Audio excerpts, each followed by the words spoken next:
Vamos falar da empresa Apple, hoje um colosso que fatura mais de 380 bilhões de dólares no ano, vendendo os produtos inovadores e com qualidade ímpar no mundo. Mas nem sempre foi assim. Nesta sequência de vídeos vamos rever a trajetória dos principais fatos da empresa, sob a ótica da gestão e dos produtos, desde a fundação até os dias de hoje.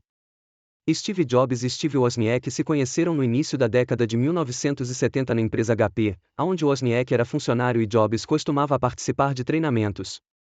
Os dois ficaram mais próximos quando Jobs conseguiu um emprego na Atari só por conta de mostrar uma placa de jogo construída por Wozniak, e também por ajudar Jobs em reduzir os componentes de uma placa de um jogo para Atari. A partir daí a parceria ficou mais forte quando em 1975 se iniciou o desenvolvimento do Apple I, sendo concluído em março de 1976. Originalmente a placa-mãe foi oferecida para a HP, porém foi recusada em 5 ocasiões. Assim Jobs sugeriu que fosse aberta uma empresa para construir e vender a placa de circuitos do Apple I para o mercado. Assim surgia a Apple Computer em 1 de abril de 1976, sendo o nome inspirado após a visita de Jobs pelos pomares da fazenda de Robert Friedland no Oregon. Para financiar o Apple I, Jobs vendeu sua van e Wozniak vendeu sua calculadora HP, juntando em torno de $1.300 na época. A empresa foi aberta na casa dos pais de Jobs com a montagem das placas sendo realizada na garagem, e a prospecção de investidores realizada por Jobs na cozinha. A empresa possuía inicialmente 3 sócios, Jobs, Wozniak e Ronald Wayne. Sendo este último entrando na Apple para mediar conflitos entre Jobs e Wozniak bem como cuidar da supervisão administrativa da nova empresa.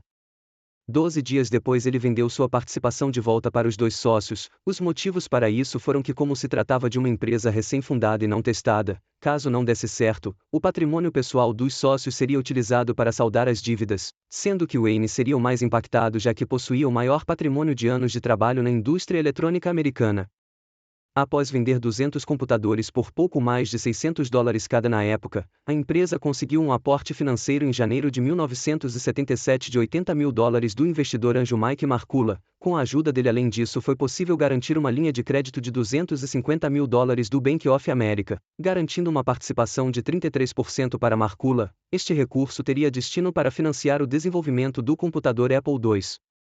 Antes de Mike Markula se tornar sócio da Apple, ele fez milhões com opções de ações que ele ganhou trabalhando na Fairchild Semicondutores e na Intel. Markula, assim tendo a participação relevante na empresa, e considerando que Jobs e Wozniak eram muito novos e inexperientes para a posição, nomeou o primeiro CEO da empresa Michael Scott, que trabalhava na diretoria de manufatura em uma empresa de semicondutores. Michael Scott foi CEO da Apple de fevereiro de 1977 até março de 1981. A empresa neste período comercializou o Apple II. Inicialmente utilizando para armazenamento externo fitas cassete e posteriormente em 1978 sendo lançado um drive de disquete para o aparelho. Em 1979 foi lançado para o Apple II o primeiro software de planilha eletrônica do mundo, o VisiCalc, no qual diferenciou a marca dos concorrentes. Em maio de 1980 era lançado o Apple III visando o uso corporativo. No entanto, o produto apresentava instabilidades relacionadas a sobreaquecimento, já que não apresentava saídas de ar com a finalidade de reduzir os ruídos. Isso gerava perda de performance e derretimento de disquetes, além de alguns casos o processador se soltar da placa-mãe, tendo sido necessário um recall de 14 mil máquinas. O produto foi relançado em novembro de 1981 com a correção dos problemas. Wozniak menciona em seu livro que a principal razão do fracasso do Apple III foi por conta de o sistema ter sido projetado pelo departamento de marketing e não pelo departamento de engenharia, como tinha ocorrido no Apple II.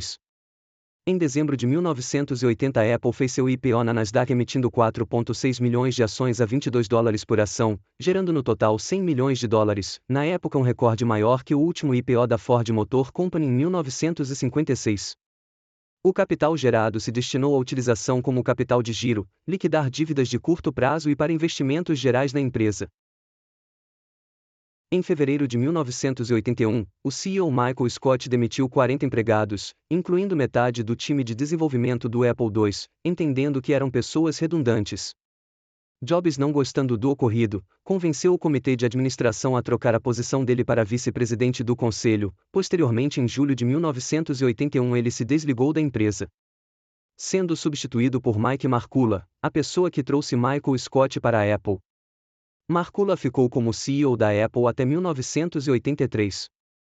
Em janeiro de 1983 era lançado o Apple Lisa. Ideia por trás da máquina era tornar os computadores mais fáceis de usar, aumentando assim a produtividade.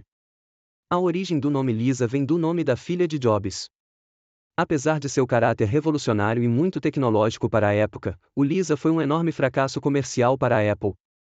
Em uma época em que 96 kilobits de RAM eram considerados uma extravagância, o custo se tornou elevado e os preços muito maiores frente aos concorrentes. Em 1990 ainda se vendiam computadores com muito menos memória que o Lisa proporcionava 7 anos antes. Neste período da infância da empresa, a Apple Computers apresentou um crescimento rápido saindo de $773 mil em 1977 para $983 milhões em 1983. Apesar dos percalços no caminho relacionados a problemas de confiabilidade do Apple III e elevados preços do Lisa, a empresa manteve boa lucratividade no período. Sendo que um fator primordial para o aumento do faturamento foi o IPO da empresa em 1980. Nos próximos vídeos iremos abordar a próxima década da empresa, período bastante conturbado e muito volátil para a Apple. Se gostou do vídeo, dê um like e se inscreva no canal. Até a próxima!